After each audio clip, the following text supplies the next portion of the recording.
All right. Good afternoon or good evening.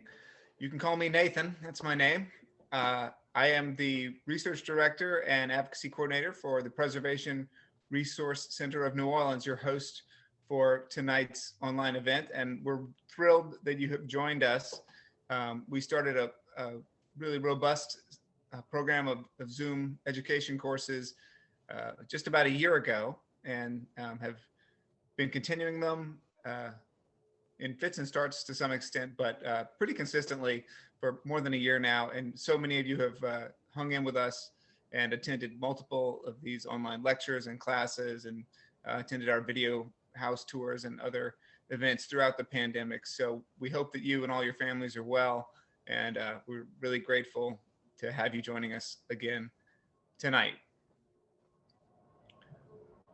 And I see we have someone in Arizona, so that's awesome. That's one of the great things about this online format is that we've had people participate from other countries, other states, and all are welcome. And it's been really exciting to know how many people out there love New Orleans, love our architecture, and the stuff that makes our city special. And that's really what Preservation Resource Center is all about, preserving the cultural identity, the architecture, the neighborhoods of the Crescent City. And doing that through education and collaboration. And if you are not a member of our organization, you don't have to live in New Orleans to be a member either. We have members in many parts of the country who love New Orleans, spend part of their time here, or come here to visit. And you can join at prcno.org. And you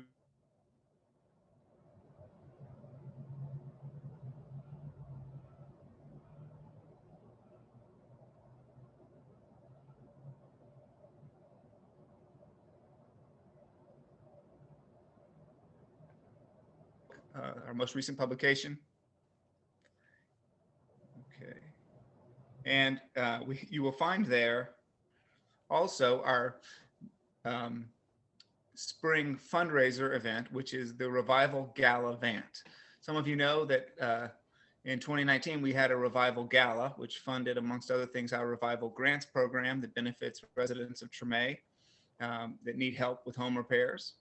And that gala was not possible in pandemic time. So my brilliant colleague, Susan, and her team in the communications shop created the Gala Vant instead. And that's a run, bike, walk, or even kayak that you can do as a fun run fundraiser for PRC. For just small donation, you can get a t-shirt. You want to upgrade, you can get a task high performance t-shirt. And you can get routes maps all around the city. And with each of those routes, a podcast to listen to while you're out there getting some exercise, enjoying the beautiful spring weather we've been having. So if you haven't already, go to prcno.org and sign up for that fun activity. There's even a great route. It's a 1 miler for families in Carrollton, and you can wind up at Plum Street Snowballs. So that's just exactly long enough with the perfect bribe for your kids that they'll make it to the end if you promise them snowballs. And I would be remiss if I didn't mention that we have lots of great prizes as well. So we hope you're following us on social media. And if you will tag your experience in the Revival Grant, tag us on social media, you can be registered to win one of the great door prizes. We've got 3 different hotel stays, the Ace Hotel, the Greenhouse Inn, and the Higgins Hotel. We've got beautiful double old-fashioned glasses from Mignon Ferget. We've got a $100 gift card to Bywater American Bistro, amongst other things. So it's your chance to win a great prize and support a great cause. Make sure that you enter to win by using our hashtag on social media. Last thing I'll say in terms of housekeeping announcements is that in addition to this series, which is called New Orleans Then and Now, Dialogues on the Past and Future of Crescent City Architecture, we are also launching a new Maintain Right educational series. So this will be a series of 5 dialogues with architects and then a roundtable that I'm very excited about. The Maintain Right series will be a series of how to lessons in home repair, not necessarily DIY, how to do it yourself, but how to know what needs to be done, in what order, and how to hire the right person to do it if you can't do it yourself in order to maintain your historic home. So that's going to be a great series kicking off soon that will actually be applicable to people throughout the Gulf South that deal with some of the same materials and climate conditions that we see here in New Orleans, and struggle and want to maintain their historic homes and the integrity and the comfort that they deserve. So you can find all of that at prcno.org and also on our YouTube channel. So for people who don't get to watch this live, it will be archived on our YouTube channel for Preservation Resource Center. So I give you a preemptive hello and thanks for joining if that's how you're watching this sometime in the future. So tonight I want to begin the main content of our program by thanking Laurel Fay, who is a graduate student at the Tulane School of Architecture's Masters of Preservation Studies program, who interned with Preservation Resource Center, pandemic notwithstanding, over the past spring semester, and played a really central role in organizing this. So Laurel, thank you so much for the work you did behind the scenes to help us organize the architects, to do some of the background research, and just keep everyone organized and focused, and keep me moving along so that this series went from being just an idea to an actual reality for all the folks that are watching. So thank you for that. Thank you, Daniil, who is our tech whiz for PRC's online courses and offerings, and is working behind the scenes tonight. Also Davis, who gets us up on Facebook and helps us spread the word on social media. So thank you to all my colleagues.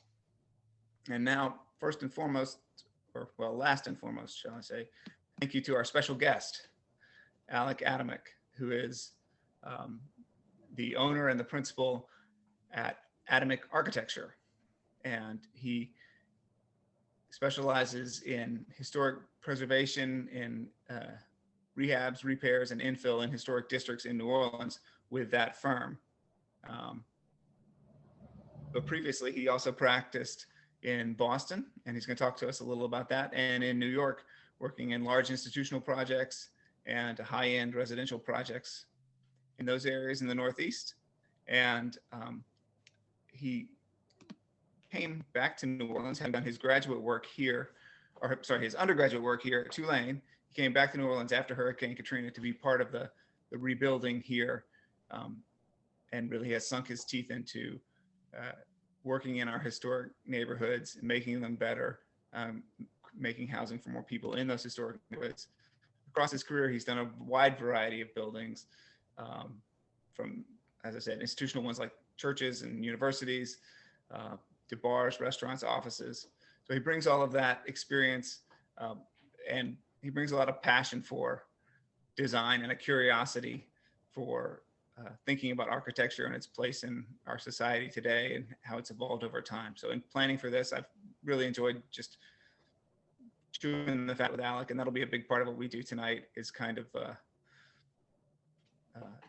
examine through the lens of H.H. Richardson and through the experience of Alec's own life, where are the commonalities, where are the differences, and what does it all mean for people who care about architecture today and tomorrow. So without further ado, I want to turn it over to you, Alec, and let you say a few words. Great. Well, thank you for that wonderful introduction, Nathan. Kind of humbled by that. But yeah, it's been really wonderful kind of speaking with you about this. And it's kind of an interesting idea for a series here where we're really looking at a number of different architectural styles and how they relate to New Orleans. And so tonight, just because we kind of had a meeting together with a group of architects, and Nathan and Laurel, again, thank you for all the hard work you did and all the research you did, making my life a little bit easier for this presentation. You know, I threw out, hey, you know what, like H.H. Richardson was born here in New Orleans, or he wasn't born here in New Orleans, but lived here as a child in New Orleans and was born in a plantation just outside of New Orleans. And he's really the first starchitect that we know of. So, and he really created his own style in a way that had never really been seen before, and captured the public's imagination. And so, again, he's a local boy. And while he did leave New Orleans, kind of never to return, sadly enough, he did his work returned after he did pass, which is really fascinating. And we see, you know, his influence here in a number of buildings in New Orleans, which is kind of great. So I guess if we want to start the slideshow, and we can go, and I think it starts, and I can kind of just give you guys a quick biography about H.H. Richardson. So that's Henry Hobson Richardson. He was actually born on the, I see St. Joseph Plantation, no, the Priestley Plantation. Okay, and the Priestley Plantation is interesting because his great grandfather was a Priestley. And you can go stay on this slide for a little bit because I'm going to chat on it for a little while, if that's okay. And I've got, hold on, just give me a second. So he was born in 1838 on the Priestley Plantation. That's in St. James Parish. It was a sugarcane plantation. Now this is pre-Civil War, so with everything that entails. And his great grandfather was Joseph Priestley, who discovered oxygen. Okay, he was living in Birmingham, England, and he had the gall to say that he kind of supported the French Revolution, and people came and burned down his laboratory, and he had to flee to America. Okay, so all of his sons had kind of preceded him into America, but this is like a really, really famous scientist at the time. And so obviously, maybe genetically, you know, H.H. Richardson may have had some things going for him genetically in terms of brains, right? The Richardson side is also from England, so both of them are English. It's not a French family here, right? And they came through way of Bermuda, and then again came to kind of seek their fortune here. They were very wealthy. Let's just put it that way. They back then they had hundreds and hundreds of thousands of dollars, right? So so Richardson was actually born on the plantation, but then he grew up in a Julia Rowe townhouse here in New Orleans. You know, he went to some local schools and had some private tutors, and then briefly attended what was the University of Louisiana at the time. That's now everyone knows it as Tulane University. So again, almost full circle, where we see a Romanesque style at Tulane University that was very heavily influenced by Richardson's work in his life. You know. Well, Alec, if you'll let me interject, yeah, some people listening will know that Julia Rowe has a real important place in the history of the Preservation Resource Center, as well as one of the sort of the first major causes that this organization took up after being founded in 1974 was to renovate one of those townhomes, and ultimately, obviously, the entire block face has been renovated and is at the heart of the arts district now. But yeah, for many years, PRC's headquarters were on Julia Rowe as well. Oh, that's great to know, Nathan. I guess I didn't really put that one together, so thank you for interjecting there. So what's kind of interesting too, we're talking, you know, the Civil War is going to have a big impact in what we talk about today, because we're going to be talking just as much about the man and like what the influences on his life were, as much as his architecture and what that looks like and why that happened. I'm going to do my best to extrapolate that for you. All of Richardson's brothers were military men. Richardson actually got into West Point, and then was not allowed to go to West Point because he had some sort of health issue that, again, I didn't quite get into.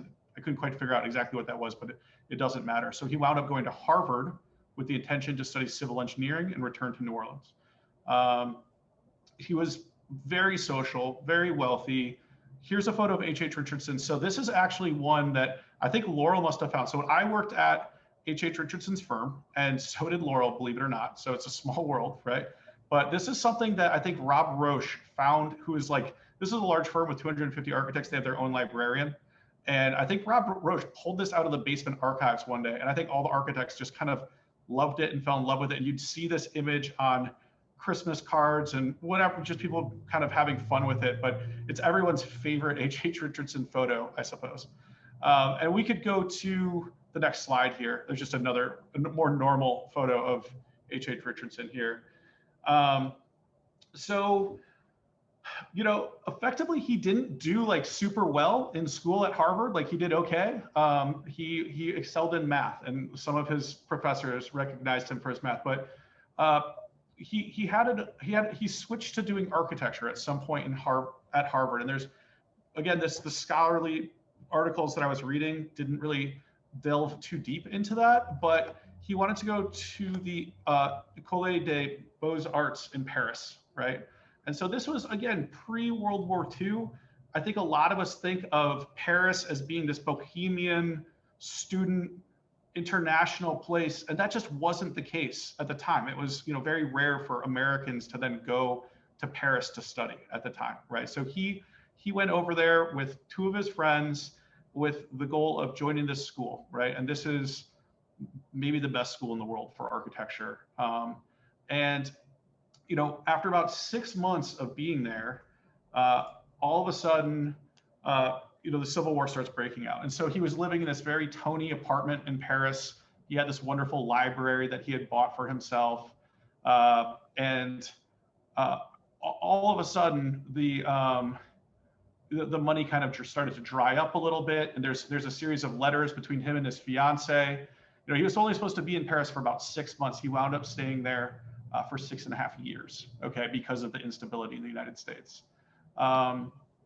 So he wound up, you know, once his money kind of dried up after the first 8 months, and you can tell he's like, I don't know what I'm going to do. I'm going to have to get a job to support myself over here. I don't want to give up my dream of staying in this atelier and learning architecture from like the greatest people in the world. And he wound up moving in with another architect. And again, it was still, I think, perfectly like nice place to live. It just wasn't the really fancy place. And that architect's name was, you guys gotta forgive my pronunciation here, Adolphe Gerhardt, right? So he's considered to be a very famous French architect. He did win the Prix de Rome and over time. And, you know, he had this, basically, when Richardson was over there, he wound up having to kind of work full time as a drafter and then go to school at night. Now, it becomes abundantly clear from all of these letters and articles that are written by his friends about him that he was a consummate extrovert. Like when Richardson would go work for 12 hours straight, he wouldn't then like be exhausted and go home and go to bed. He would go out and like have drinks and dinner with his friends for 4 hours, and then he'd go back to the studio and work another 4 hours until the sun came up, and then he might go to sleep, right, with sheer exhaustion. So this is kind of something you see his whole life of this guy who's really making connections and these lifelong friends with these very influential people, you know, not only at Harvard, right? And so I have something to say about that later, but, you know, now in Paris, where he's kind of making friends with, you know, really, you know, all of the artists and he wasn't just friends with architects. He really wanted to engage with all different smart people from different walks of life, and his whole life he was always trying to consume and understand more and more things and knowledge. He really had a thirst for knowledge and for living, right? So my favorite story I do just want to talk about. So this is something I couldn't quite understand completely, but apparently there was a man named Nearworky, and he was put in charge of the school, and there was like a rebellion at the school, but Richardson couldn't really rebel with all the students because, and I don't really understand the true reasons for this, but of course it had to do with, you know, constraining art and things like that. And so Richardson was arrested actually, because he didn't quite revolt at the beginning, but then kind of towards the end, he was like in the streets. He wasn't revolting in the school, but he was like revolting in the streets. And then they keep talking about how he was always wearing very fancy clothes and Pools of London. I don't know if that's like, it must be like the fanciest of the fancy clothes, but he keeps referring to his Pools of London jacket and stuff. And how he was wearing that when he was in this riot basically.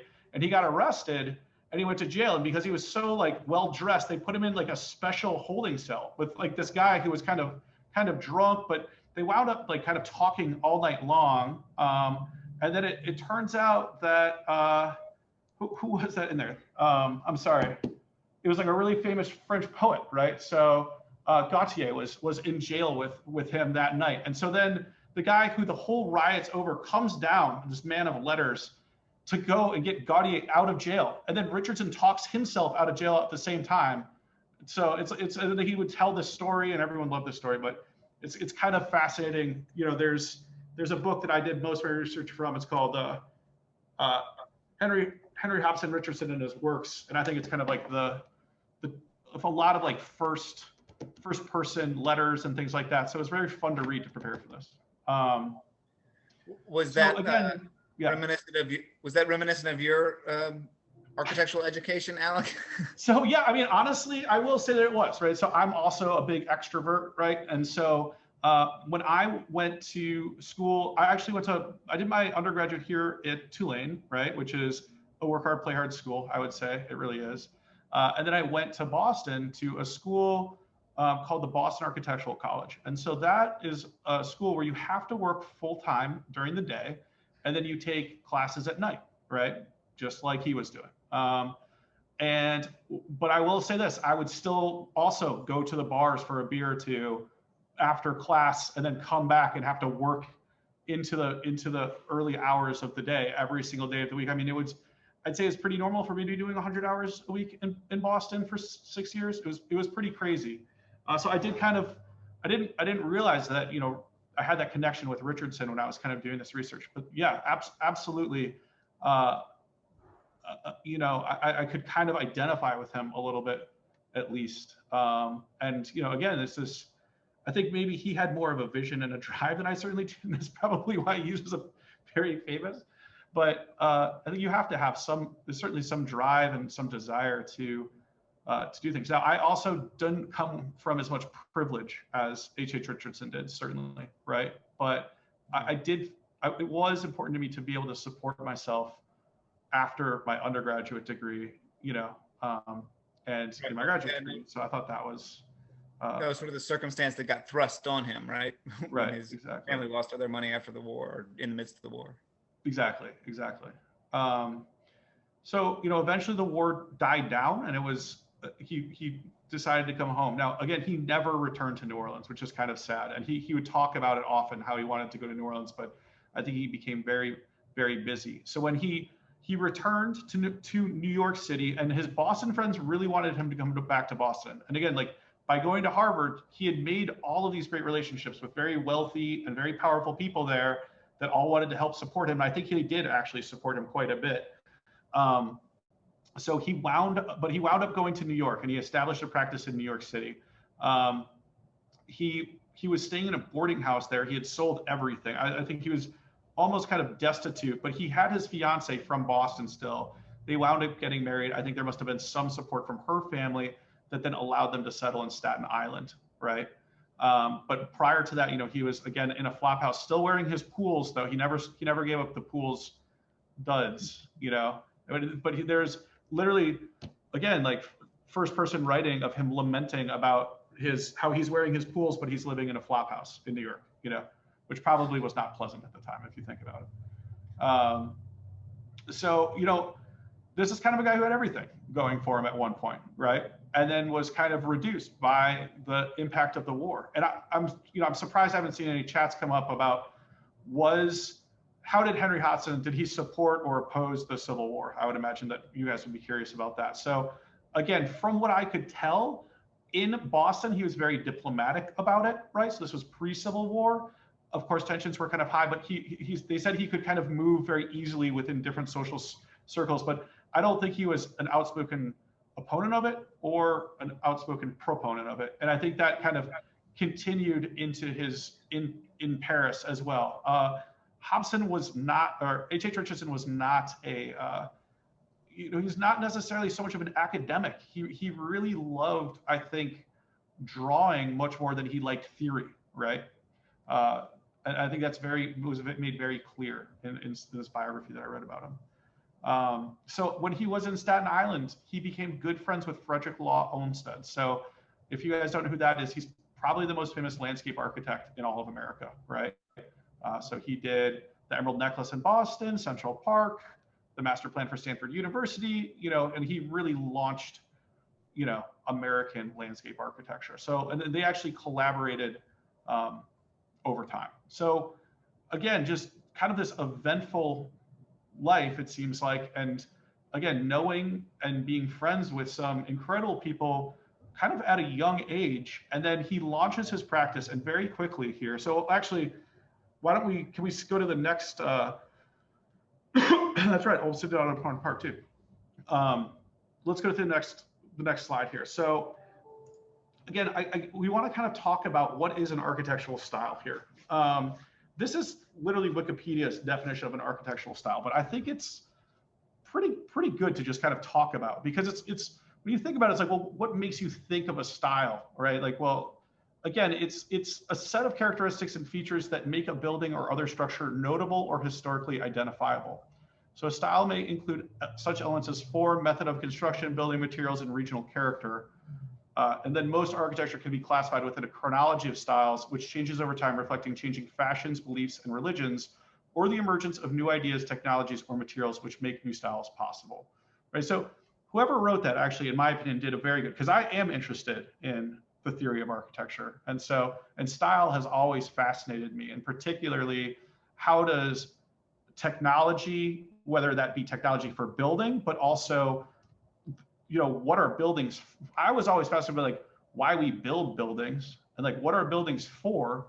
And then when we have new technologies, now you have to have a new building to allow for that technology to occur within that building, right? And so how are those technologies impacting buildings is always something that was very fascinating to me. And so, obviously you could look at the one that I actually wrote my master's thesis on was looking at, and this is a little bit crazy, but what is space travel going to do to kind of like the airport right now, right? So starting with caravanserai, looking at, stagecoach houses, going to the train station, and then going to the airport, right? And so what I saw over time was there's these arcs of people would come up with kind of an initial idea of a building, it would get refined, and then it would kind of become mature at a certain point, right? And so that was really fascinating to me. And so you could look at, the airports that started basically for rich kings and queens in the middle of cities as the very first airport, over time getting bigger and bigger. And then, again, the circulation pattern developed by Saarinen for Dulles International Airport. And then every single modern airport after that is kind of based on that. So that would be, you could just see how this building type changed. Like we have the airport here on the lake, right, out by UNO. And like that had an airport that had like an observation deck. Well, you can't have an observation deck at a modern airport anymore because the jet engines are too loud. People don't really care about going and just watching the airplanes anymore like they used to, right? So just fascinating how the architecture responds to the needs of the technology and of the society so much, right? Yeah, well, that makes me think, just looking at this photo you've got here, that there may be at least potentially two types of technology at work here. So one would be the sourcing of the materials, like the ability to quarry stone, maybe with some early steam engines. I'm not quite sure how they were quarrying the stone, and then certainly to transport the stone. And then the other would be, is there steel structure in a tower like that?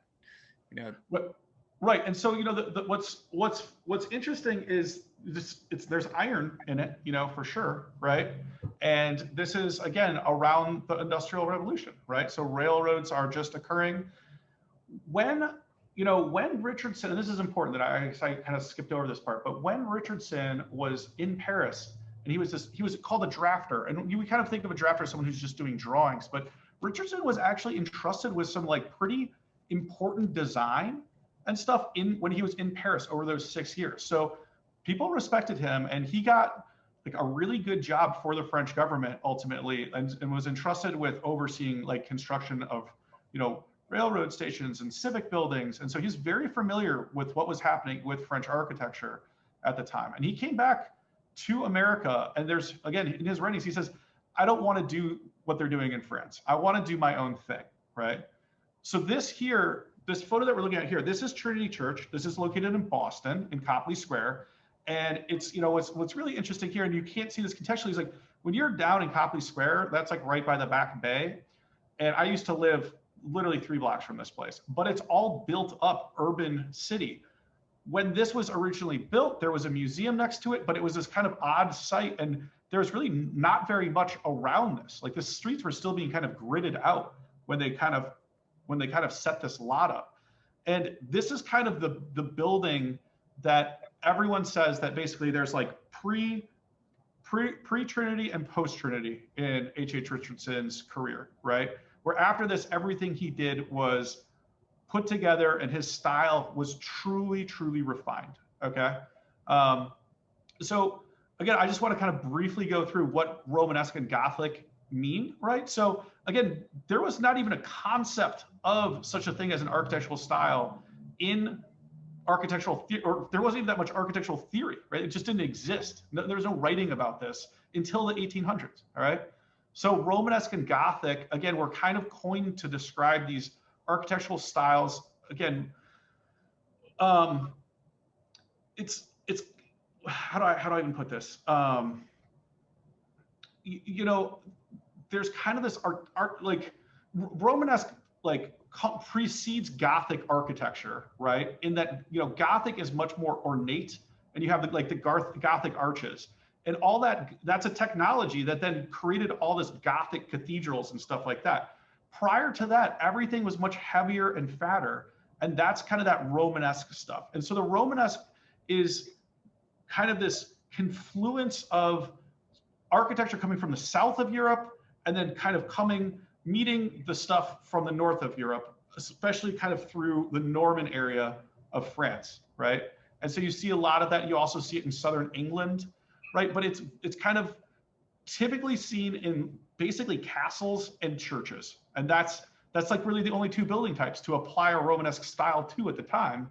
So it's really going to be fascinating is Richardson's going to come back and he's going to start applying this Romanesque style to all these different types of new buildings that we have, you know, like courthouses, city halls, railroad stations, libraries, right? That, you know, these style wasn't necessarily applied to previously, okay? And you see right there, you know, when does style change? You know, it's when beliefs or religions change, or the emergence of new ideas or technology or materials, right? So that's kind of allowing the style change to occur, right? So Romanesque architecture, again, it's a style of medieval Europe.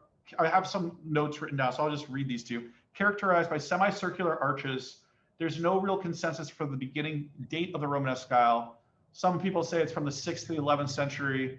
And then by the 12th century, it was developed into the Gothic style. And then that's marked by the pointed arches. So you can see it across the continent in Europe. And it was really the first pan-European architectural style since Imperial Roman architecture, okay? And then the Romanesque style in England is actually referred to as Norman architecture.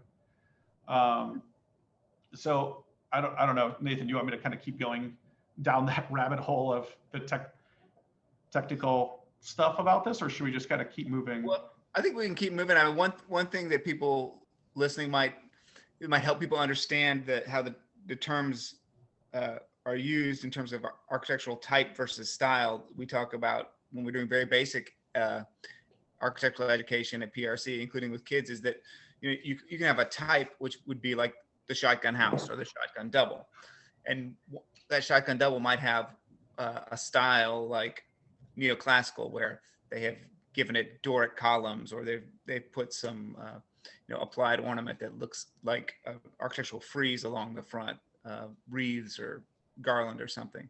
Or it might have a different style, which, for example, could be arts and crafts, and there the focus is on more hand planed wood, simpler forms.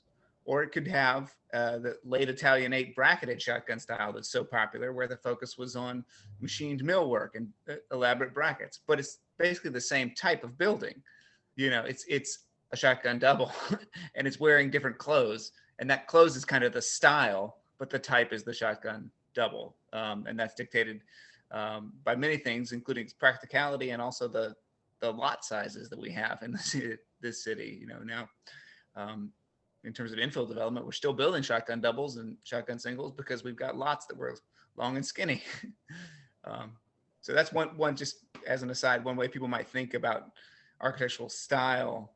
And as sort of almost kind of like the clothes that the building puts on to some extent. And it is very much determined by technology in the same way that, you know, the brackets, the millwork that we have here in New Orleans was determined by the technology to actually mill the wood using machinery and create that, you know, decorative ornament that could go on the building.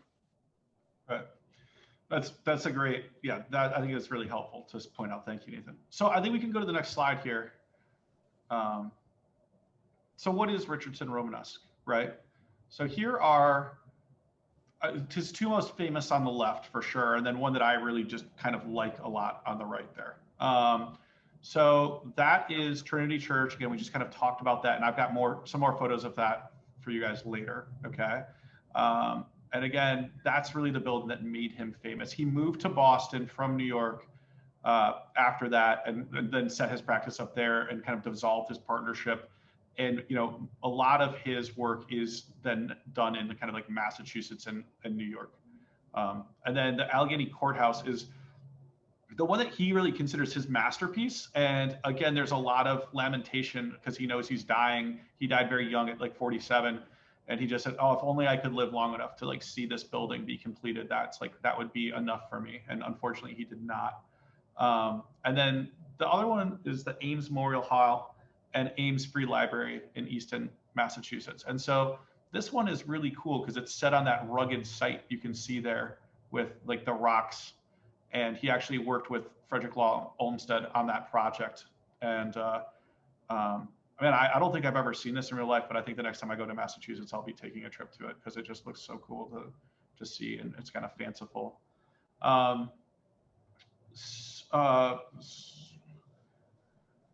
So do you have examples of New Orleans buildings that show the influence of Richardson? So there is one Richardson building here in New Orleans. Okay, and that's the Ogden Library. It's on, I guess, Lee Circle or Tivoli Circle or Egality Circle. I don't know what we're quite deciding on calling it quite yet. That building was actually designed as a library for Michigan, and it was not built because of a falling out. And so after his death, they decided to take that design and place it at that location. So I don't know if it's cited the best, but there is one Richardson building that Richardson designed here so that you can actually go into because it's a public museum. And then there's lots of examples of his work too, right? So that Romanesque style, he really popularized it. And I'll go into that a little bit later, kind of towards the end, right? When I kind of wrap up his life. So what's really interesting about Richardson Romanesque is this is not like correct architecture academically, okay? Like, yes, it's based on some Roman principles and stuff, but this is not stuff where it's all exaggerated. It's what Richardson liked, and he took it and he made it his own. It's a complete departure from what was happening before, right? So there's nothing like academically appropriate about any of this, but it's wonderful stuff. I mean, just look at all these three buildings, how big they are at the ground and how engaging they are, you know? No one had ever seen anything like this. And Trinity Church set off like he was like a star. He was like a real like star, basically. Like the public was fascinated by what this guy was doing. And he got like all the commissions. Like he just became the most famous architect in the country overnight with Trinity Church, right? And from there, he basically got to do whatever he wanted, you know? And I mean, he did, you know, these are big civic buildings that he's designing here in just a span of 10 years, basically from Trinity Church to his death. But he also did stuff like the Albany State House in New York, right? He did the design of this crazy cathedral, which I didn't get any drawings of for this because they wouldn't have shown up well, I don't think, in the presentation. But I mean, everyone's like, this is a masterpiece. But they say like, because his life was short, it's good that he didn't actually win the thing and have it get built because it would have been too consuming for him, you know, to like he didn't have 20 years to spend building a cathedral, right? So I think that was kind of interesting. So let's just go to the next slide then. So how did his life impact his style, right? So one thing I just wanted to show is these are I mean, I'm sorry I didn't do a good job taking these photos and putting them into my slide, but this is from the book. On the left is one of his hand drawings from when he was in college in Paris. On the right that is the Allegheny Courthouse, right? So that's a rendering of that building. And by the time, so Richardson, by the time he was designing that, he was so famous that basically he had the best architecture studio in the world with the most capability to do the best renderings, and like had kind of the best architectural technology and staff kind of in the world at the time, right? So that's a whole other thing we could just kind of talk about, would be Richardson's impact on other architects because of his kind of love of having people around him and teaching and developing them as well. So I think that would that's just what I just want to kind of point out as well. If you're fascinated by this, again, I can tell you the book that I read that it was pretty fun to read, actually, for being boring architectural history book, right? But I do always wonder what would have happened to him if he didn't lose the income due to the Civil War, right? And how did his life impact his style? Like to me, that's the most interesting thing. It's like he was excited to travel Europe, right? Like all of his writings when he first gets to Paris is like, once I get in school, I'm going to go take the grand tour and go see all the famous buildings. He never got to do that until later in his life. So he actually came back to America, kind of had Trinity Church, had some famous buildings, and then did a quick grand tour of Europe where he did, I think it was like 31 cities in 30 days or something crazy. And he was kind of sick the whole time. Again, unfortunately, he had this illness that kind of plagued him his entire life. So a lot of his influence then, I think, meant that it was actually kind of coming from photographs and from books, and not from actually going and seeing some of this architecture, which is kind of really unique. I also think that period of poverty really drove him to be successful. Like, again, like I think he had seen success, he had known what it could mean to him, and he came back and became the most successful architect basically in America, if not the world, at that time, right? Just through kind of sheer will. So I also think that it's like kind of his, so Chris Higgins, the present company's name in Boston is now Shepley Bulfinch, but it used to be Shepley Bulfinch Richardson Abbott, SBRA, but now just Shepley Bulfinch. Yeah, Alec, if I may chime in here, you mentioned he sort of nurtured a up and coming generation of architects, and apparently at his home in Brookline, Massachusetts, he had sort of a studio built alongside the home. So it was a precursor of today's work from home life. Right.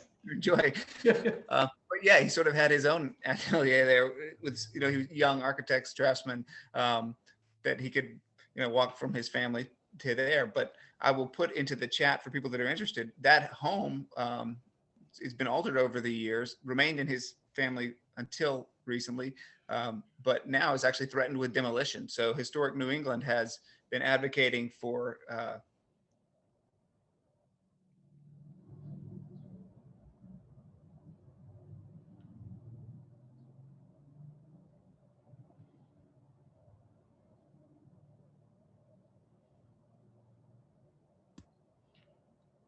I'm sorry, Nathan, you kind of broke up on my end over here. Okay. Well, I'm just saying, yeah, our counterparts, preservation advocates in New England, have been working on trying to find an alternative to demolition for this property in Brookline, and it's been spared, but temporarily. So I'll put the link in the chat for people that want to learn more. Absolutely, it has. Yeah, so I'm kind of familiar with that too, but just through the grapevine, and it's been kind of sad, but. Yeah, I think that there's a lot of development pressure all around Boston. There has been now for 20 years, where things are just getting so valuable, and some rich person wants to tear it down and build a big mansion on top of it, basically, I think. So that would be too bad. So we can go to the next slide. So here is the first project that he won, right? So he moves to New York City, wins a competition for the Church of the Unity in Springfield, Massachusetts. That is not a Romanesque church. Look at it. You can see there's the arches there. That is a Gothic church. But his early first few projects were in this kind of English Gothic and French Second Empire style, right? And so this is a pretty big first commission, right? So this guy had no context. He had no experience of working in the United States. He didn't know the local materials. He didn't know the methods of construction. He didn't know the business customs. This church was based on like kind of a rural English type. And again, there is no effort at all for any sort of scholarly treatment to any sort of historic pattern on this church, right? So there's something called the chancel that was not included in this. It was a Unitarian church, and so that kind of changed the form of the church. So it's not as typical as you might think. But again, what the architectural critics are saying, you need to look at this building as a whole and not at the individual features. So even though it's more Gothic, you can see the arrangement of it is actually very harmonious, right? And that's what they keep saying over and over again, is that he had a good sense of how to lay out a large overall building. Like he really could understand and envision these large buildings, right? And I think it's kind of a wonderful gift that he had right away. And I think it's probably through the study and work at the ateliers in Paris, right? So, you know, again, he had this, then he got like a railroad building, and then he got another church.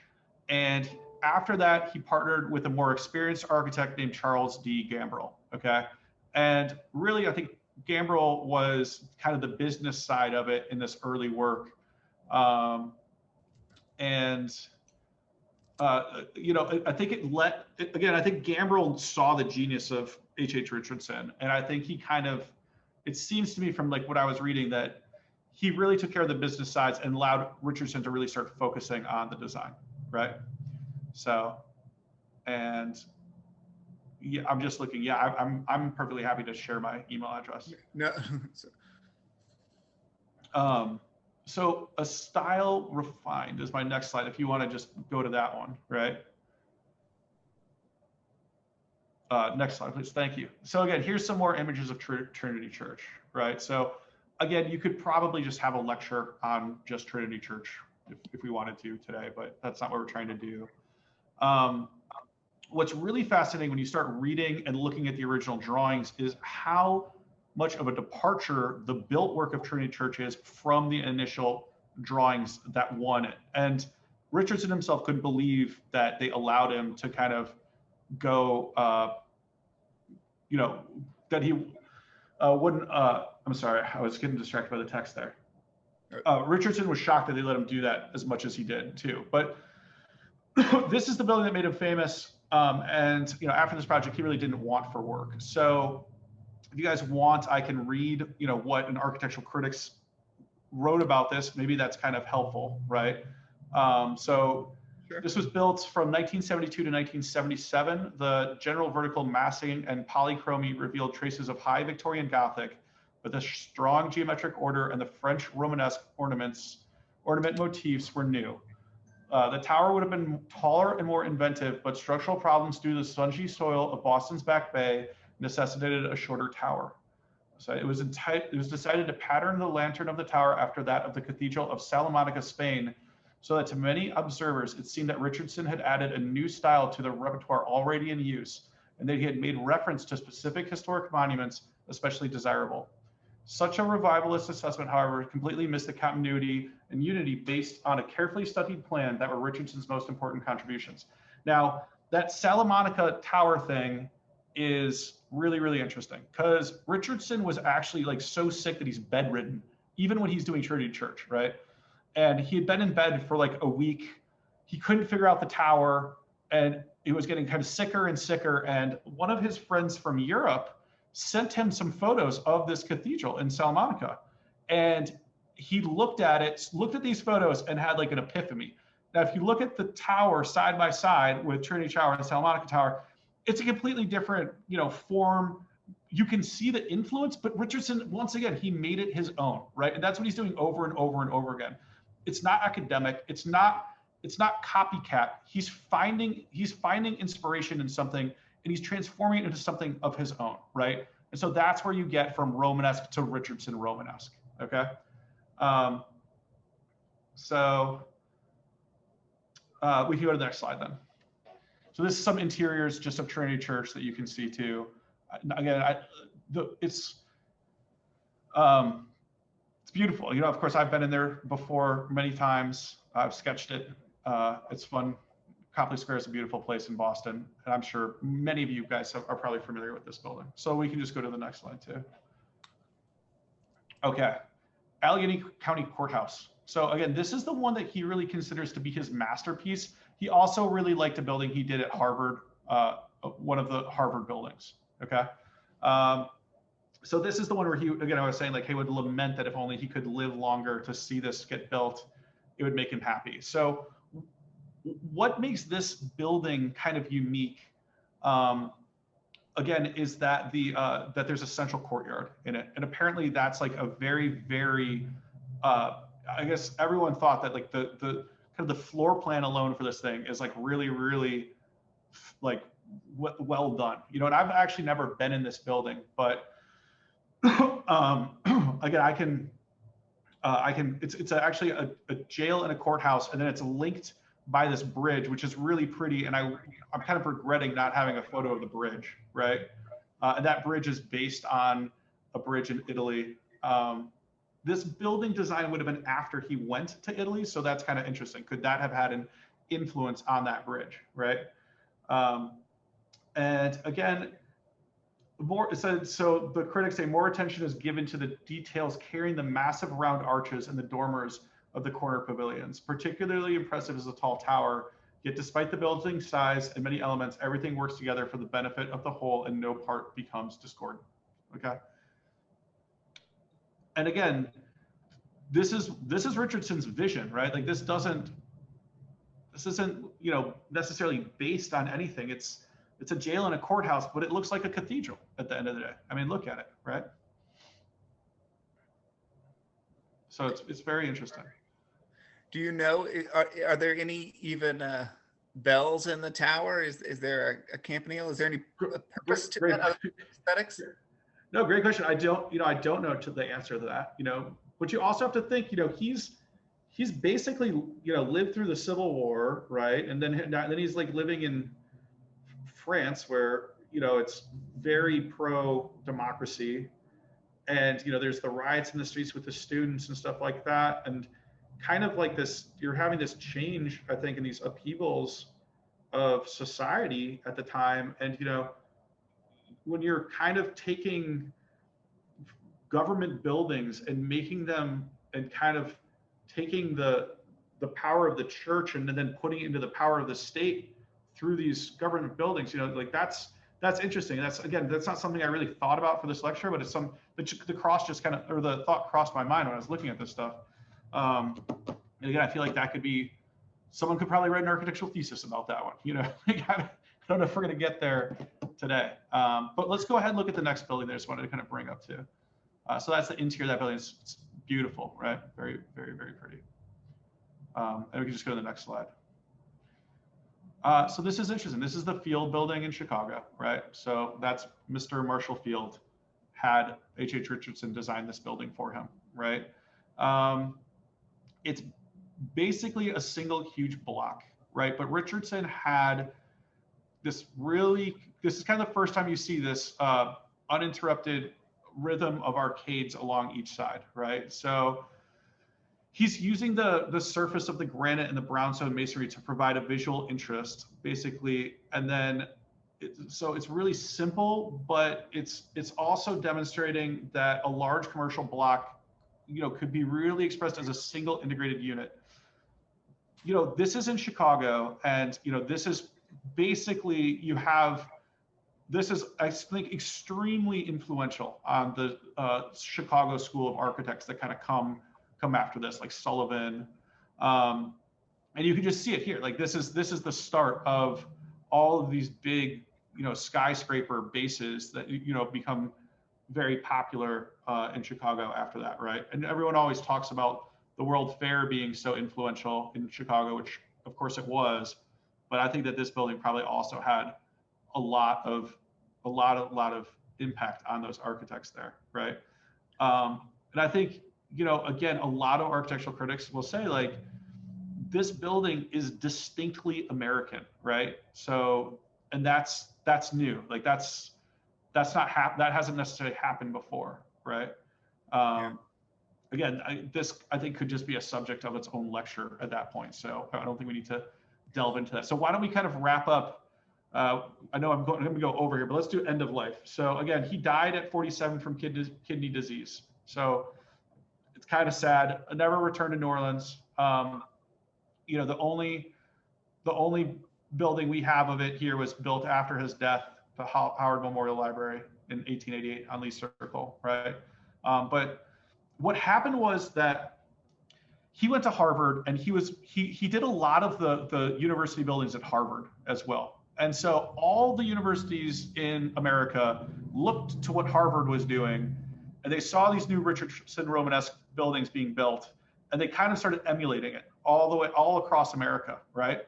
To the point where, you know, Tulane University is a great example. That's Romanesque. It's not Richardson Romanesque necessarily, but heavily influenced by basically the dean of Tulane University wanted to do like an Italianate design for, you know, more like kind of, you know, more traditional neo-Gothic, or I'm sorry, not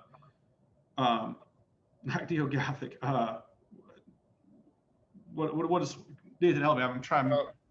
I don't know, like a Greek, Italianate revival, Greek revival, or? Yeah, like a Greek revival university, and basically went to visit Harvard and then came back, and then they built this Romanesque style university at Tulane University. So, you know, again, you see a lot of, you see the influence of that building in houses, and it just became popularized across the entire country. And what else is interesting is that it actually kind of fanned out and petered across the West, where like kind of the immigrants that actually worked on these like Richardson buildings in like New England and in Pittsburgh, and then they started to move west. And so like the style kind of went with the guys that could build the style, the Masons, as they moved west too. So that's kind of really unique. And so, you know, and then it kind of culminates too in Stanford University, which is, you know, Frederick Law Olmsted is designing the master plan of that, and it's all Romanesque style buildings there too, right? So, you know, but we see the influence in the museums, homes, churches. So there's other examples too, like the first museum in Louisiana was on Tulane's campus, and that was a Romanesque building. Just a number of mansions along St. Charles. You know, I think Richard Campanella does an excellent article about H.H. Richardson that's on the PRC's website. So if you're kind of curious, you know, certainly Campanella is the expert more than I am, but kind of listing out what is and what is not, you know. Well, yeah, it's interesting. I don't know which comes first. Sort of the architect develops a proficiency with civic buildings, or the firm becomes associated with doing civic buildings, or the style becomes then associated with civic. Right. And when it truly ascends to its own style, it still has Richardson's name attached to it. But like, you know, Gibson Hall or Richardson Memorial Hall at Tulane, you know, was not designed by him or his firm necessarily. The style kind of becomes in the public domain to some extent. Other architects can begin to emulate it. That's absolutely true. So other architects absolutely start to emulate it. And it kind of, yeah. And I mean, you know, maybe, you know, only Frank Gehry can do a Frank Gehry building, right? But maybe if Frank Gehry died at 47 from kidney disease, he's getting older now, you know, maybe other people would have been emulating his style, right? As well. So, yes. I mean, maybe that's another thing. And maybe that allowed it to become more popular, where Frank Gehry is very much Frank Gehry. I don't know who the heir apparent of Frank Gehry is, you know, myself, right? I'm not a big Frank Gehry fan myself, so that doesn't matter to me that much, but, you know, like, he's a definitely, you definitely see a sort of trending towards austerity to some extent if you go from Trinity Church to the Field Building, right? It's becoming more of a, certainly not modernist, but it's a box. You know, it's really, the emphasis is in the arches and in the materiality of the rusticated stone. And I love the interior shot you had of the Allegheny Courthouse, because it just showed how the rhythm of the arches and then the light on the stone. It was the way the light interacts with the materiality creates the beauty and the sense of place in that courtyard. Not, you know, lots of ornate carving, which you had, or checkerboard patterns or other things that you have on the facade at Trinity Church. Right, right. So let's just go to the next two slides here. I've got a couple more things I just want to leave you guys with to think about more than anything else, because I don't have all the answers here. But again, this is the kickoff of a whole series, right? So I just wanted to kind of leave you with some thoughts here. Hopefully you'll join us. I'm certainly planning on tuning into all the rest of these kind of discussions with Nathan, and I think I'm excited to be part of the roundtable at the end as well. Okay. So how can styles change? Again, it's what things make a style. When those things change, that's what lets the style changes, right? So form changes due to new needs. I kind of broached on how fascinated I was by that, and that's what I did my thesis on. A different building need is going to lead to potentially new styles, right? New technologies, not only the physical technologies of materials and methods, right? So not like types of materiality or types of construction or ideas on how to make construction happen or methods to make certain construction happen. But I think other technologies that we should always be thinking about is, the math to allow certain structures to exist, right? To where you see now, we have these engineering solutions to do these super pencil tall skyscrapers in New York City. It's a totally new building form, right? But also concepts and also computers, right? So one thing, the way that people draft in computers instead of a hand drawing versus then there was something called SketchUp, right? And everything got very boxy and SketchUp-like, and now there's Revit. And are we being constrained in our designs by the tools that we're using to create them, right? So that's also something where I really see, just in my short career here, this change in design that's based on what the computer tools allow us to do, right? And even you could look at Frank Gehry, who actually used the computer systems he used were actually developed by the French military for building fighter jets, right? And so he used that to do all of his forms out of titanium and stuff like that, right? So that enabled him to do what he was doing. I'm saying, and that's kind of cool. That's, I think, good. What I don't like seeing is when a computer system limits your ability to represent something, right? So new building types can lead to new styles. Society's preferences, just what's in vogue is constantly changing. What we think looks good today is very different than what someone thought looked good 20 years ago. And that's why we're constantly renovating our kitchens and our bathrooms, right? And then there's also this idea that styles can change as reactions to previous styles, which is like a really weird architectural theory that if you really want to talk about that, I'd be happy to talk about it with you. But it's that's the best example is what postmodernism is, where it's this rejection of modernism, right? And it's really, really, really heady architecture that some people don't find successful, but it's coming back into vogue a little bit now. So those are just things I want to kind of leave you guys with. And then finally, can we just go to the next slide?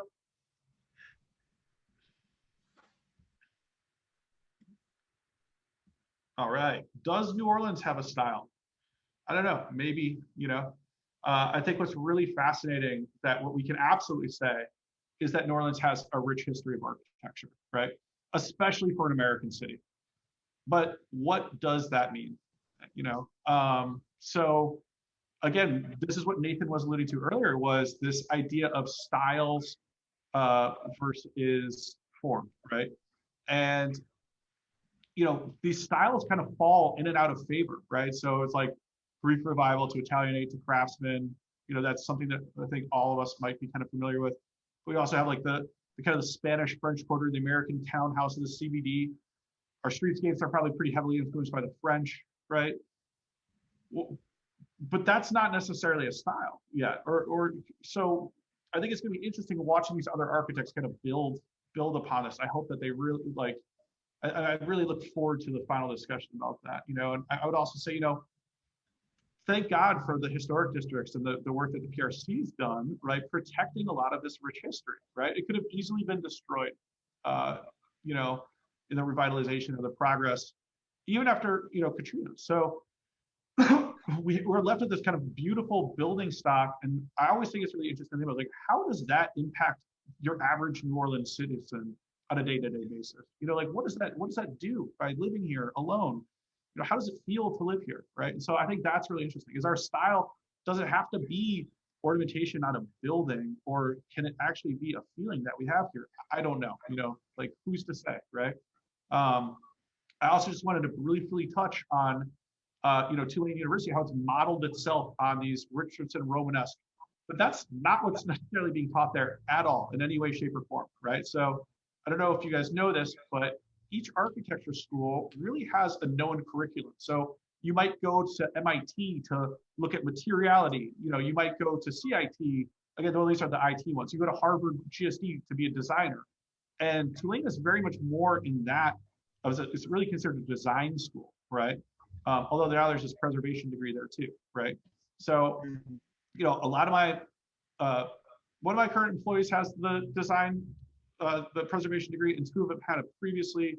Two of my employees went to Tulane University. So I think it's attracting people who like that New Orleans architecture into the program, which I think is good. I think it's going to change the program a little bit. But the designers that are coming out of Tulane tend to really be modernists, in my opinion, right? So typically, and so it's really interesting to see how they're playing upon basically the forms now with a kind of modernist vernacular. And so what I've always just been really fascinated myself. And I've been trying to like learn and study and practice, because I didn't think I would necessarily be good. But my goal is to kind of look at a Louisiana vernacular. I think that it could exist. And I'm curious to see what that could mean. And I think it's going to take a lot of practice to kind of get there. So yeah, I think that's kind of it. So it's like that kind of wraps up my thoughts, Nathan. Well, I appreciate that. And I want to encourage people who've hung with us, thank more than 50 folks who've hung with us here for now over an hour, if you've got questions,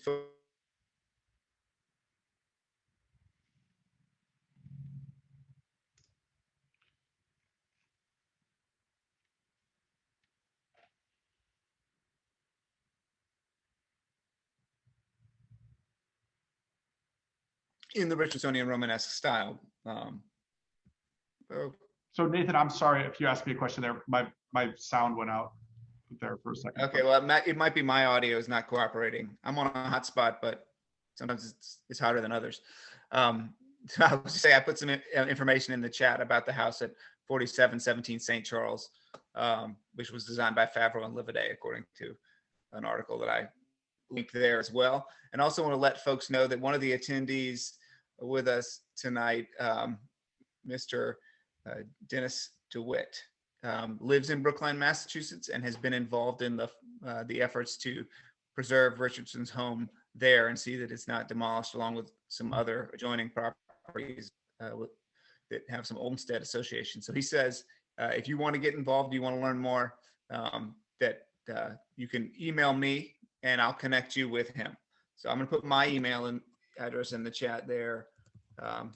And if anybody who wants to learn more about that effort in Brookline, you can contact me and I'll connect you with Mr. DeWitt to tell you about their activities there to try and save the home of H.H. Richardson. But yeah, I think, Alec, it's really fascinating the way your trajectory has been from the Northeast to New Orleans, and H.H. Richardson's was really somewhat the opposite.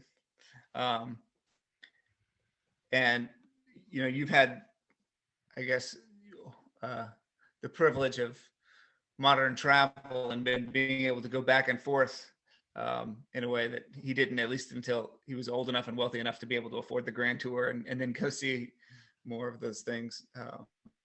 But yeah, he never really made it back here professionally for any length of time. I mean, no, not at all. Like zero, not even a day, unfortunately. So I think even like when family was dying and stuff, he was unable to kind of come back. But I really do think that like his health, I think just between his being like extraordinarily sick basically for much of the end of his life, and just the amount, sheer volume of work he had to do, I think he took that trip in Europe for himself. You know what I'm saying? Like, it really seemed like he did. And part of that was actually going to see specialists in London. That was part of the reason why he was going and allowing himself to go to Europe, right? So that was part of it. And then it was to visit with some friends in Europe. but then it was real, and then it was to take like this like really fast trip across. Where I don't think he was bringing any stuff because he was like flying to different, like flying all over the place. You know, it was not a leisurely trip, and he took one of his students who kind of writes about the trip, and it's just like it's just insane what he's doing. Where it's like, you know, there wasn't a moment to be spared, basically. So it was very interesting. And he took it with some friends too. So, you know. Just to answer one of the questions that we have in the Q&A box was about the library on Lee Circle. Someone was under the impression it had been demolished. It has not been demolished, although it has been renamed the Patrick F. Taylor Library by the Ogden Museum, and they use it for special events now. It's not functioning as a library per se, but I remember going into it a few years back for an event as New Orleans Entrepreneur Week. So it's really neat when they do have events that let you go inside. And I think they use it for some of their children's education activities as well. So one thought I have for you, Alec, is, you know, Richardson really kind of has his big break with the Trinity Church. And he also has his mentor earlier who handles the business side of things and kind of gets him started when he's come back to the States. Are there some people in your life, your career trajectory as an architect, that you would consider somebody who was a mentor or who gave a job that gave you your big break or something? Yeah, sure. So I would say a couple of times, right?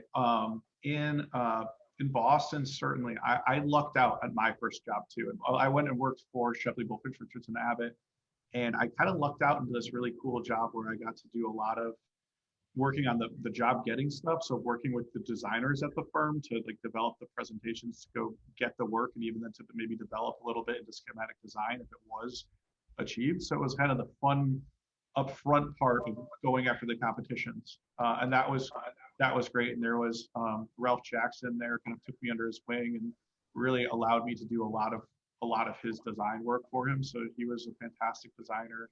And all these designers were great, and if I had good ideas, they'd let me run with them, right? So it was really cool to see how these huge $100-200 million university structures would come together, or help work on a master plan for, you know, Yale University, or, you know, master planning for all these universities. That was a really fun job.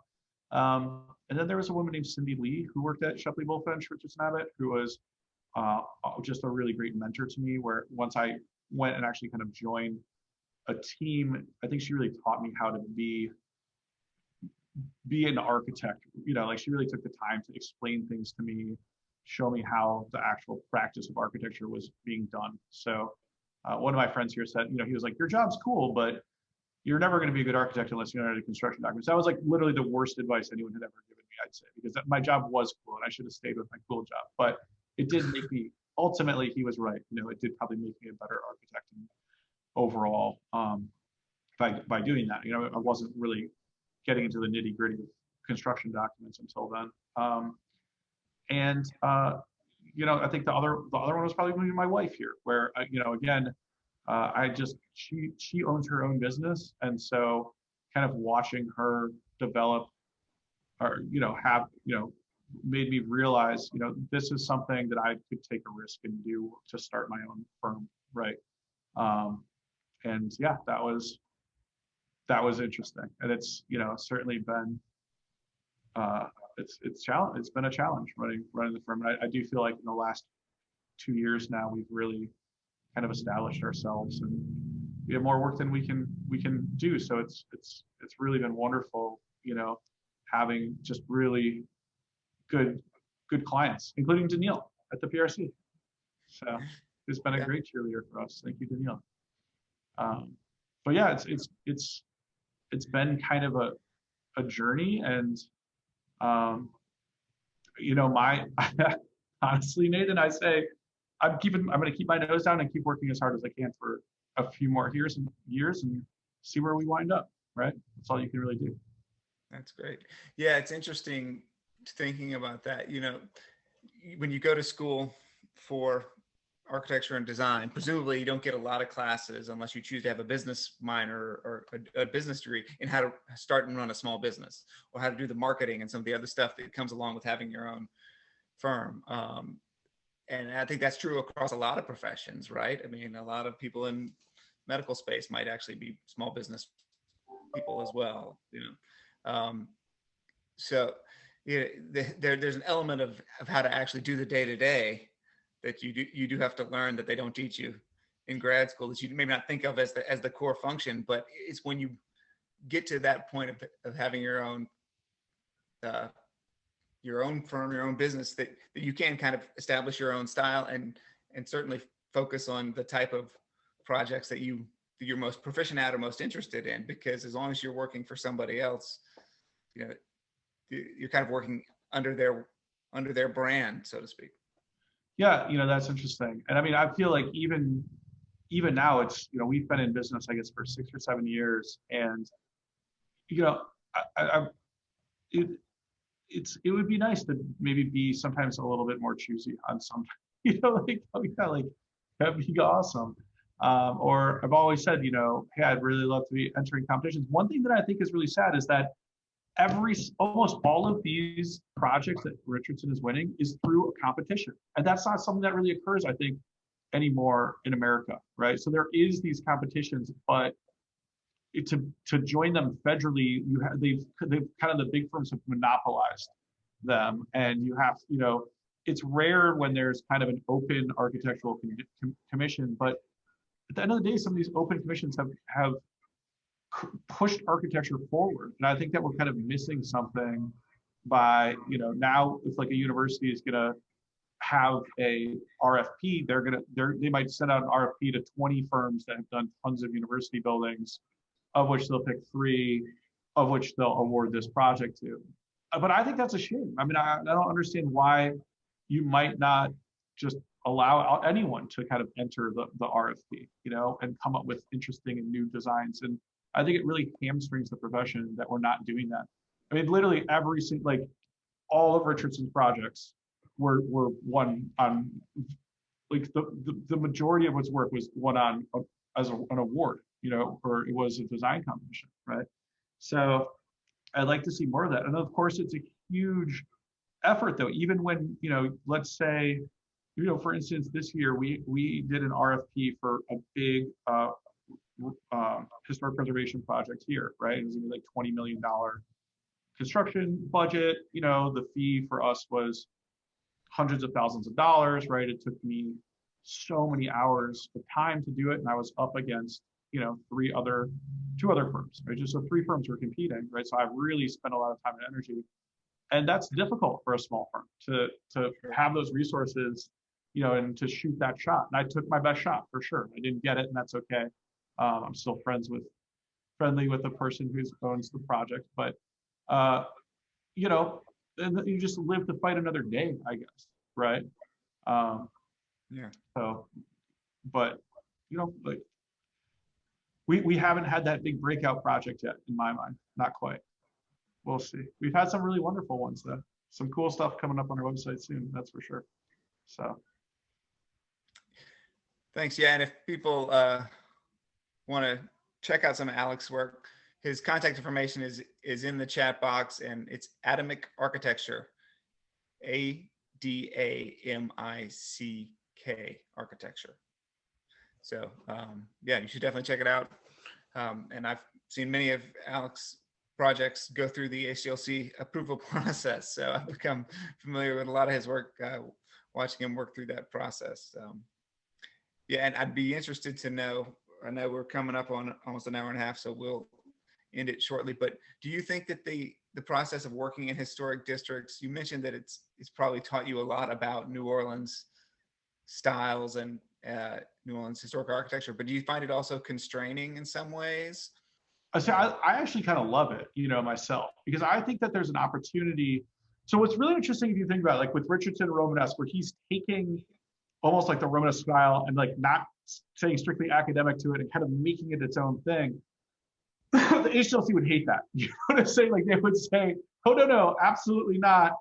It's got to either be like historic or it's got to be, its own thing that's more contemporary, right? So, would they look at, would someone on the HDLC say, oh, you know what, this is they would say like, this is close, but this isn't quite right. Like they'd want you to almost do it, go back and do it academically. So it's kind of funny if you mention that.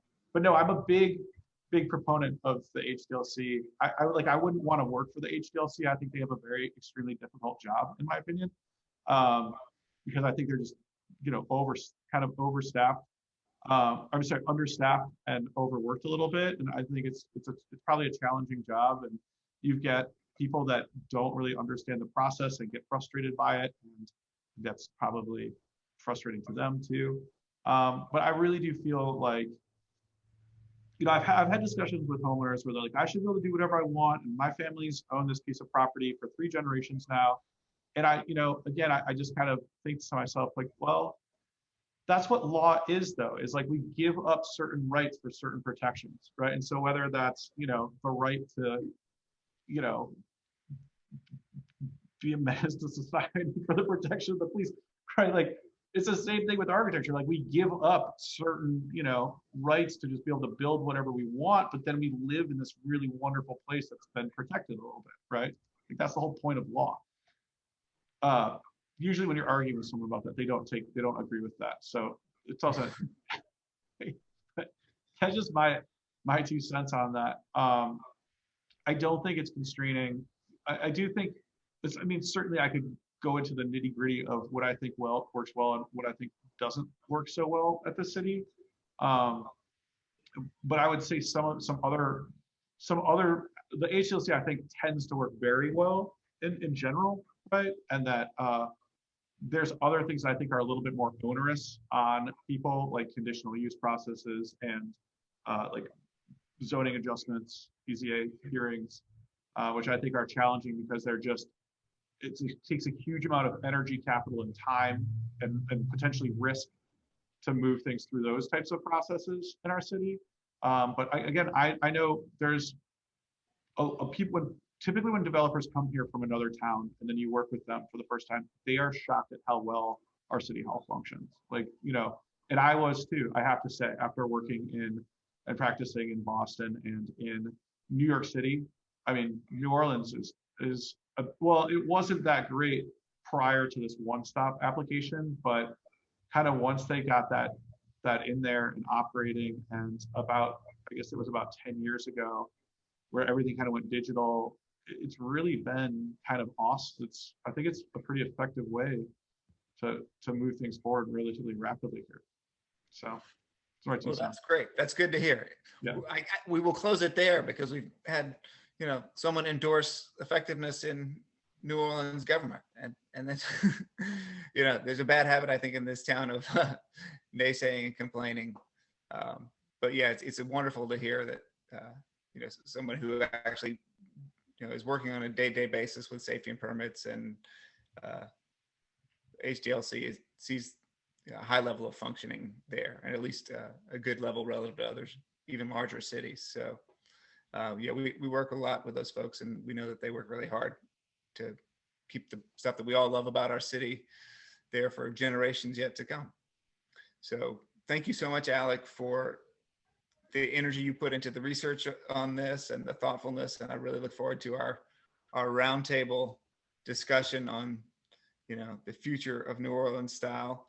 The next installment in this series is going to be with Stephen Bingler, of Concordia, and that's going to be May 4th at 6 p.m.